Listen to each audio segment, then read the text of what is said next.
Here with me right now is Republican Congresswoman from New York, the chair of the House Republican Conference, Elise Stefanik.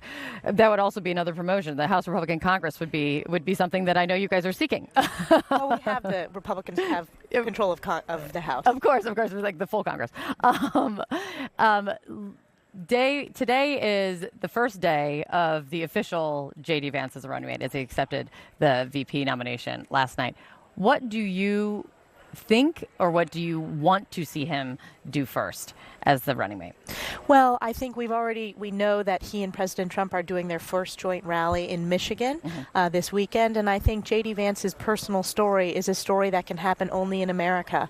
I think that was an extraordinary moment last night to hear his personal story, to have his mom in the president's box, and his military service post 9/11. I mean, this is the first post 9/11 veteran to ever be on a presidential ticket, and what a stark contrast with the Democrats, who are in complete disarray. That's my big takeaway from this convention, and I've been involved in a lot of conventions over the years. This is very unified and exciting and a historic convention, and I think J.D. Vance did a tremendous job last night, and I'm really looking forward, as the American people are, from hearing from President Trump.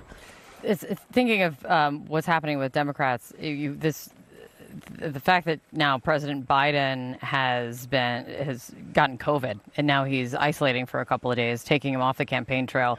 I mean, you're working as hard as you can in order to make sure he does not get another term in the White House. Well, what did you think after everything that's happened and all the pressure that has been mounting on Joe Biden to get out? What did you think when you heard and he has COVID? Listen, this is a president who has failed. He's failed the American people. And one of the themes of the Republican convention has been hearing from everyday Americans. And their stories have been really extraordinary and heartfelt. It's brought tears to many of the attendees' eyes in terms of losses of loved ones because of the fentanyl crisis, because of Joe Biden's border policies, or the Gold Star families from the Afghanistan catastrophic withdrawal. That was just an unbelievable moment, and that bravery and courage to come out and speak to a national audience. Joe Biden has failed as commander-in-chief. I have said for over a year he is mentally and physically unfit to do this job. And then we saw when 50 million Americans viewed that first debate where he struggled to get through any basic sentence, basically. It's very clear for the American people to see. Look at that stark contrast with the strength we saw from President Trump after an assassination attempt. Standing up, holding his fist and saying to fight. That's extraordinary strength, defiance, and the rest of the world sees that. The American people see that. Last night here in the hall, we saw a mix of things. We heard a very red meat message from Donald Trump Jr. But just before that, we also heard from his daughter, Donald Trump's granddaughter. And her message very clearly was talking about her personal experience with him as a grandfather, kind of trying to soften maybe the sharp corners of Donald Trump. I want to play for everyone to remind them, Donald Trump Jr. and Kai is her name, and also her dad, Donald Trump Jr. Listen to this. He's just a normal grandpa. He gives us candy and soda when our parents aren't looking. He always wants to know how we're doing in school. When I made the high honor roll, he printed it out to show his friends how proud he was of me. They told one nonstop lie after another about my father. Yeah! But they could only run away from reality for so long. All hell has broken loose in America, and it's impossible to hide anymore.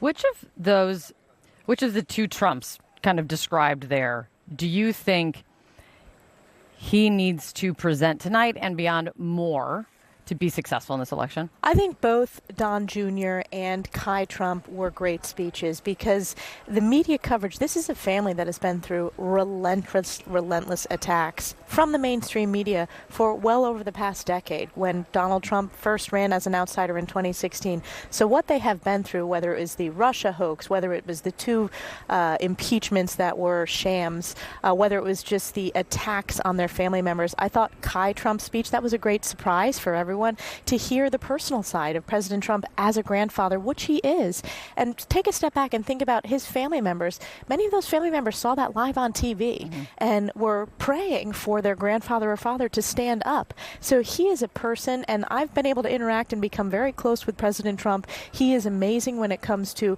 wanting the best for the next generation, whether it's his own kids or children across America. I feel that when I introduced my son, a couple months old, to President Trump. And I think Don Jr. really touched upon just the relentless attacks from the mainstream media that we have, as Republicans, have had to fight through and talk about the policy success of President Trump versus the policy failures of Joe Biden. But of the two sides of Trump, which one do you think he should be projecting more? Do you think is needed in this election to be successful in this election? I don't think there's two sides of Trump. So I think you're going to see a very unified message. And I spoke with President Trump Sunday morning after the assassination attempt, and he talked about how he's rewriting his speech, talking about unity. But you're going to hear the policies, the importance of securing the border, the importance of peace through strength when you are serving as commander-in-chief. His record versus Joe Biden's failed record. The American people want to hear that because the record today of Joe Biden is just a failure. I think about my constituents in upstate New York and the North Country, inflation, the border crisis. People forget about the northern border, but we're seeing skyrocketing numbers of illegals coming across our northern border as well because of Joe Biden's failed policies. Don Jr. was at an event with Axios here in Milwaukee, and he said that the only reason why Donald Trump would lose this election at this point is cheating in the election. Do you agree with that?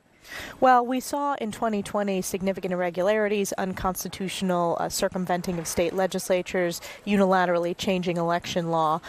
We need to make sure that... We've talked about 2020. We talked about 2020. We need to make sure we have election integrity, which the RNC is very focused on in these states. And we're not going to take this for granted. We're going to run through the tape to Election Day. We know, we're working as House Republicans to grow our Republican majority, and we are going to continue prosecuting this case of two very different visions for America, two very different records. So what I'm also excited about is this Republican Party under President Trump has unified historic support among Hispanics, historic support among African Americans. And what you didn't quote, but I think was an important message from Don Jr. last night was, if you are or haven't voted before or have hesitated to vote, because there are Americans who haven't voted, right, he urged them to get up and get involved and vote for the future of this country. I thought that was a very important message as well. The reason I bring this up in Axios is just kind of laying the ground.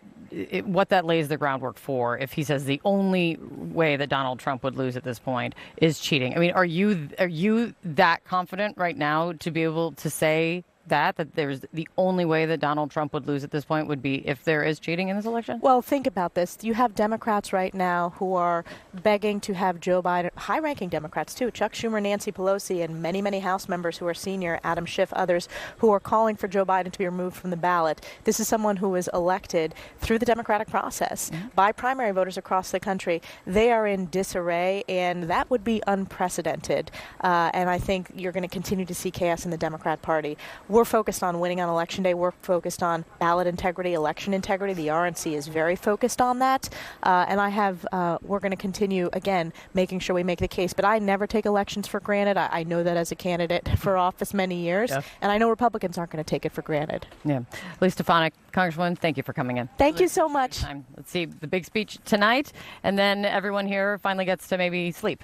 Thank you very much so much for coming in, Sarah.